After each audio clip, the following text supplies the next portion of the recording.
ভবানীপুর বিধানসভা একেবারে high voltage বিধানসভা। আজকে যেখানে সভা রয়েছে, একদিকে বিজেপি, তার 200 মিটার দূরত্বে তৃণমূলের সভা। প্রথমে তোমাকে দেখাবো একেবারে কালীঘাট পটুয়াপাড়া, সেখানে বিজেপির মঞ্চ বাঁধা হয়েছে, বিজেপির সভা হচ্ছে, আর কিছুক্ষণ পরে শুভেন্দু অধিকারী আসবেন। এবং এই মঞ্চ থেকে যদি আমি 200 মিটার দূরত্বে যাই, একেবারে কালীঘাট পটুয়াপাড়ার যে মেন রোড, যে রাস্তা, সেই রাস্তায় কিন্তু তৃণমূলের মঞ্চ বাঁধা রয়েছে। শুধু তাই নয়, দু তরফে রাস্তা দুধারে মাইক বাঁধা রয়েছে, অর্থাৎ দুদিকেই মাইক রয়েছে।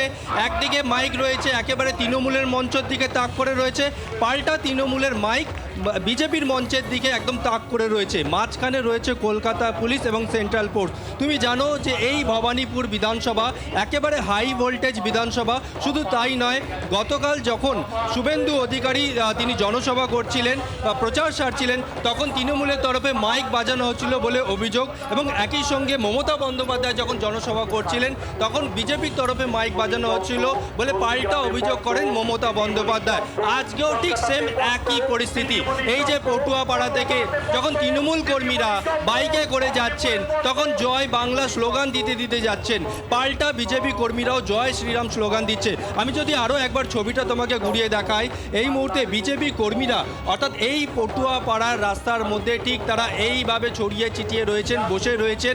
তবে কোনো তৃণমূল কর্মী বাইকে করে যখন যাচ্ছেন, জয় বাংলা স্লোগান দিতে পাল্টা জয় শ্রীরাম স্লোগান দিচ্ছেন বিজেপি কর্মীরাও। কিছুটা দূরে ক্যামেরার লেন্স যত দূর যাচ্ছে, একেবারে বলা যায় মাঝামাঝি, যেখানে Kolkata police, central reserve police force, তারা কিন্তু সেখানে মোতায়েন রয়েছে, কোথাও যাতে কোনো অপ্রীতিকর ঘটনা না ঘটে। শুধু তাই নয়, কলকাতা পুলিশের কাছে একটা চ্যালেঞ্জ।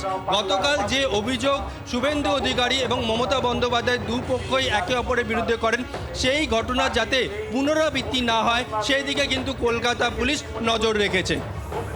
ধন্যবাদ রণয়। মধুবন্তী, গতকালের পর আজ 200 মিটারের মধ্যে দু দলের যে মঞ্চ, সেই মঞ্চের মধ্যে যে জায়গা রয়েছে সেখানে করার ব্যবস্থা করা হয়েছে। কলকাতা পুলিশ এবং সিআরপিএফ রয়েছে। আজকেও কিন্তু একই পরিস্থিতি তৈরি হতে শুরু হয়েছিল, উত্তেজনা।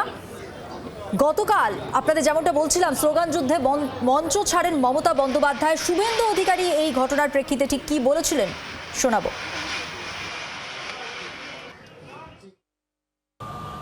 এই দেখুন, সামনে চিৎকার করছি যাতে মিটিংটা করতে না পারি। মা ভাই বোনেরা আমায় ক্ষমা করবেন, আমি আপনাদের সবার কাছে ক্ষমা চেয়ে নিচ্ছি। আমি কালকে এখানে র্যালি করে দেবো। আমি এই অসভ্যতামিটা করতে পারবো না। এটা খুব ইনসাল্টিং, এটা খুব হিউমিলিয়েশন। আমি আপনাদের নমস্কার জানিয়ে আমি বিদায় নিচ্ছি।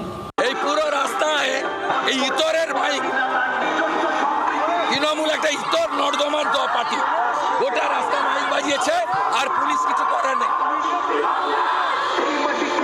এই করে মমতাকে জেতানো যাবে না। হারাবো হারাবো হারাবো। বাংলার আওয়াজ, বাঙালির আবেগ, জি 24 ঘন্টা।